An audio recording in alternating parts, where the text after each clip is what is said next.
Alors, nous avons notre modélisation 3D ici et on a exporté ce projet.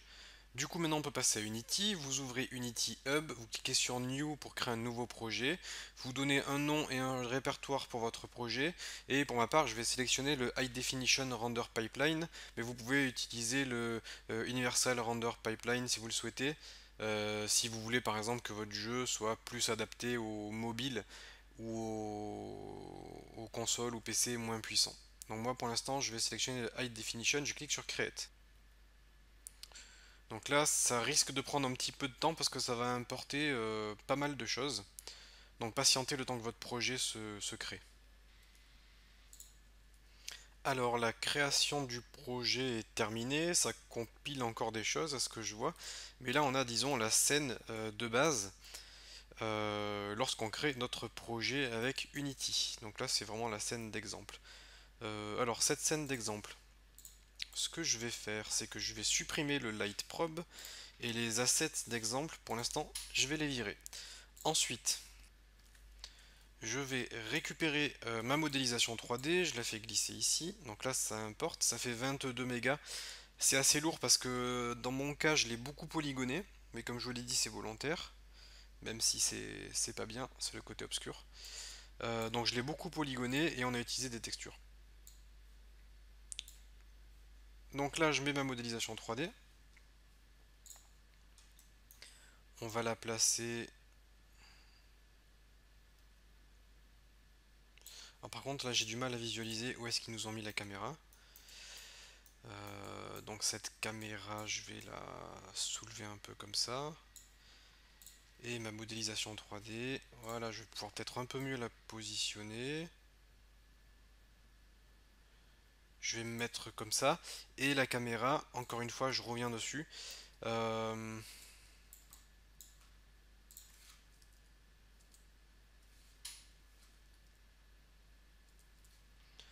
je vais faire une rotation de 180 pour regarder dans cette direction. Et je vais trouver un angle qui me convienne. Donc je vais prendre par exemple un angle de 30 degrés. Je veux que mon jeu soit vu, disons, en vue de dessus. Alors peut-être un peu moins, peut-être 25. Disons que pour l'instant je vais laisser 25, on verra. Alors déjà au niveau des textures, il y a un problème, mes textures ne sont pas présentes et je peux pas modifier les différents materials. Donc ce que je vais faire, c'est que je vais créer un dossier pour un matériel, je vais sélectionner ça, je vais sélectionner Material. Extract matériel, je vais mettre là-dedans, sélectionner, là ça va m'extraire mes matériels. Ce qui fait que maintenant j'ai mes différents hop, matériels ici. Alors au niveau des textures, je suis assez surpris parce qu'elles ne sont pas présentes. Donc je suis assez surpris parce que d'habitude ça fonctionne du premier coup. Donc c'est pas grave, je vais les importer. Et ce qu'on peut faire c'est hop, les indiquer. Donc ici ça va être Cliff, Grass ça va être Grass. Donc on peut tester, hein, soit le 1 soit le 2. Je vais laisser le 2. Au niveau des planches, alors pour la planche j'avais oublié d'importer la texture, c'est chose faite, je mets la planche. La pierre, pareil j'ai oublié la texture mais c'est pas grave, je vais mettre la pierre, je vais même la laisser, je vais la laisser comme ça, en grisé, ça sera très bien. Hop. Au niveau du tronc, je mets la texture tronc. Au niveau de la voile, on va mettre du blanc. Au niveau de l'eau, on va mettre l'eau. Et au niveau du bois, on va mettre du bois. Alors, il y a quelque chose qui va pas, c'est que mes textures sont pas bonnes. Elles sont toutes lisses. Donc, hop, j'enlève. Non, je diminue le smoothness ici. C'est pas du tout lisse. Ok. Je pense que c'est tout ce que j'ai à faire. Water, pareil, je vais diminuer. Je peux laisser peut-être un tout petit peu. Voile, pareil, je diminue. Le tronc, pareil. La pierre, pareil. La planche, voilà, à zéro. L'herbe et la montagne, comme ceci. Donc là, c'est déjà pas trop mal. Je vais zoomer, il y a des choses qui vont pas. Il y a des choses qui vont pas. Déjà, au niveau de ma montagne, ici, c'est pas bon. La répétition de ma texture n'est pas bonne, donc ce que je fais, c'est que Je vais voir au niveau de la propriété Teeling et je pense que c'est en X, ouais. Alors nous, dans mes souvenirs, on avait mis quelque chose comme 10. Je vais donc mettre 10. J'ai perdu ma souris. Non, c'est bon. Je vais mettre 10. Au niveau de l'eau, pareil. On va mettre, je vais mettre 5, 5. Voilà, c'est un peu mieux. Donc l'eau c'est fait, l'herbe, on va mettre 5, 5. Le bateau, ça va. Les arbres, c'est bon.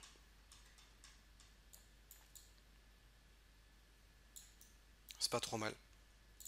Alors là, je vois juste que le bateau, il y a un problème. Donc là, il y a un problème dans la modélisation 3D.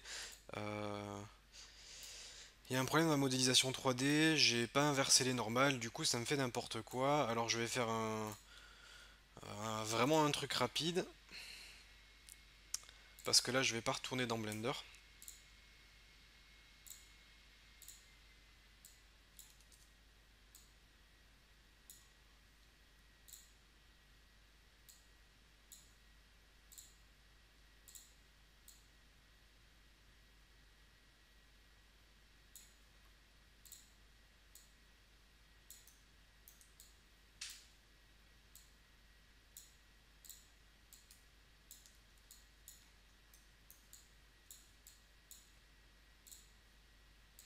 Bon, tant pis. De toute façon, là, c'est un peu la cata.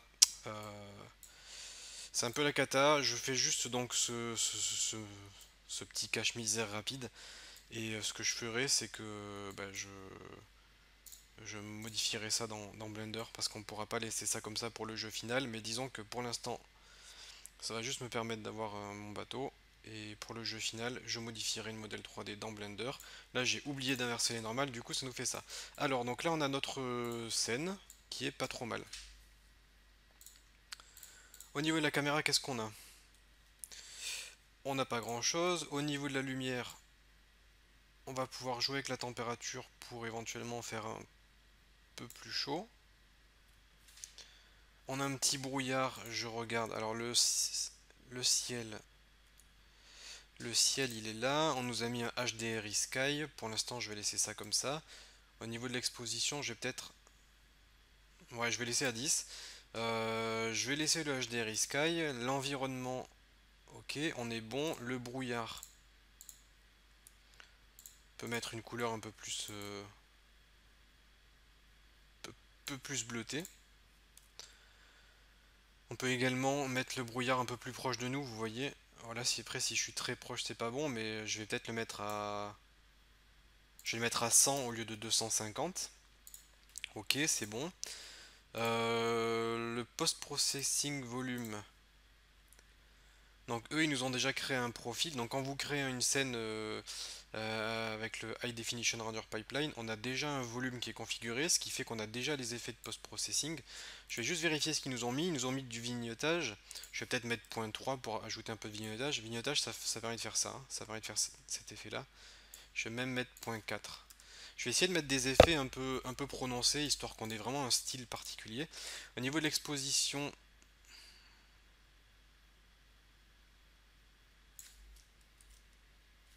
8.5 c'était pas mal. Balance des blancs, ok. Chromatique aberration, ça va nous permettre de faire un petit effet déformé. Je vais peut-être en ajouter un tout petit peu. Alors moi par contre, je vais regarder, je vais faire le tour. Alors le brouillard c'est bon. Euh, le brouillard c'est bon, je me suis trompé. Au niveau de l'éclairage, voilà, ce que je veux c'est de l'ambient occlusion. L'ambient occlusion ça va me permettre de créer notamment des effets d'ombre. Moi ce que j'ai envie c'est de créer des effets d'ombre sur là où les feuilles se touchent principalement. Donc pour cela, je pense que je vais utiliser l'effet d'ambient occlusion. Ici, vous voyez, je peux augmenter l'intensité. Vous pouvez le voir également ici, hein. Vous pouvez le voir là, sur toutes les arêtes. Regardez. Moi, j'aime bien l'ambient occlusion. Je vais mettre une valeur assez élevée. Je vais mettre 2,5. Au niveau de la qualité, je vais mettre height, même si ça consomme de la ressource. Ok, je vais laisser ça comme ça. Je vais mettre du Screen Space Reflection pour avoir les réflexions. Ah mince, je peux pas. Le HDRP ne fonctionne pas avec ça. Tant pis, on va le désactiver, c'est pas grave. Ça va pas trop nous gêner. Matériel, c'est bon. Post-processing, du bloom. Le bloom, c'est pas mal. Je vais mettre en qualité élevée. Je vais mettre de l'intensité. Le bloom, ça va permettre d'éblouir un petit peu l'utilisateur. Alors, je vais mettre voilà une valeur comme ça.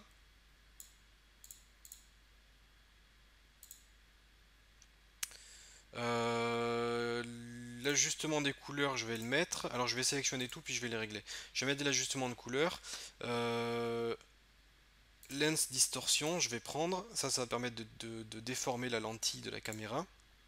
Deep of Field, ça va me permettre de faire des effets de flou en arrière-plan. Tone mapping, ça m'intéresse. Et pour l'instant, c'est tout. Allez, on va configurer. Ajustement des couleurs. Alors déjà, je vais commencer par activer le tone mapping. Alors ça, on est soit en on, soit en neutre, soit en ACES. Moi, j'aime bien le ACES en général. Je vais mettre en ACES, sauf que quand on se met en ACES, l'image est un peu plus terne. Pour corriger ça, dans le Color Adjustment, je vais ajouter un peu de Post-Exposure. Je vais mettre 0.4 par exemple, pour retrouver une certaine brillance. On peut ajouter du contraste qui va vraiment faire ressortir les couleurs. De la saturation, pareil, ça fait vraiment ressortir les couleurs. Donc utilisez des valeurs pas trop violentes. Et ensuite vous ajustez. Là je vais rediminuer un peu l'exposition puisque je vois qu'avec les paramètres que j'ai mis ça va me gêner un peu plus qu'autre chose si je laisse trop élevé. Lens Distortion, ça va permettre de créer donc cet effet de distorsion de lentille. Je vais mettre un petit peu. Deep of Field.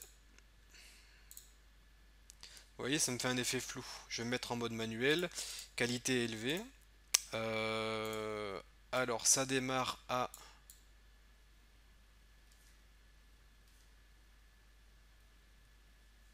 pourquoi? Ah, voilà. Je vais faire le flou à partir d'ici.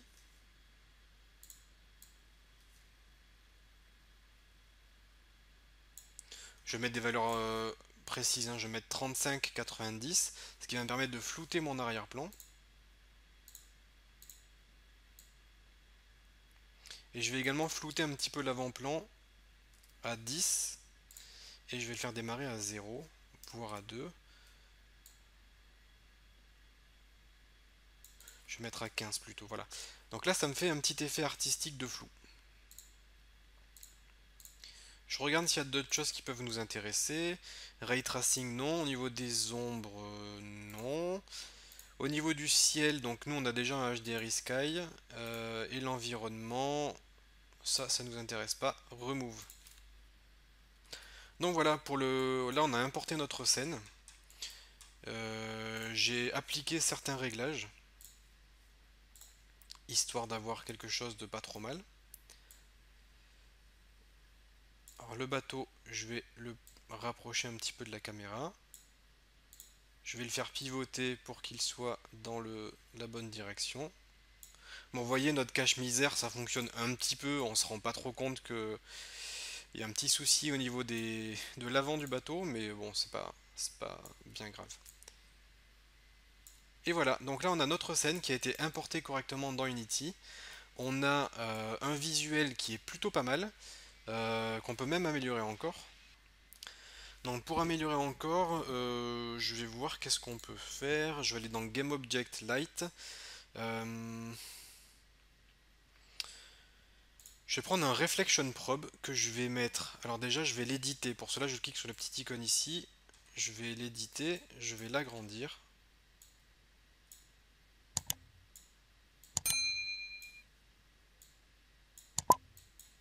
Histoire d'englober toute ma scène. Et le Reflection Probe, ce que ça va faire, c'est que ça va faire comme une photo 360.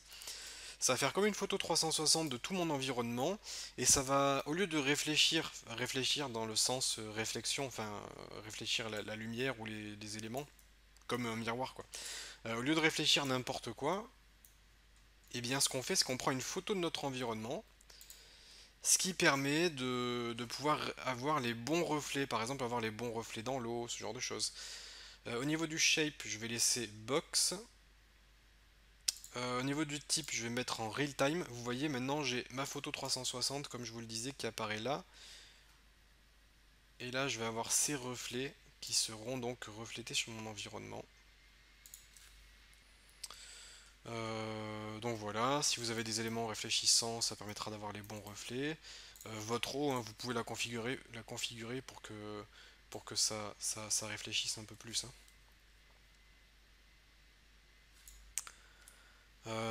Sinon, dans les project settings, on peut regarder. Je suis pas sûr qu'on ait grand chose à configurer, hein.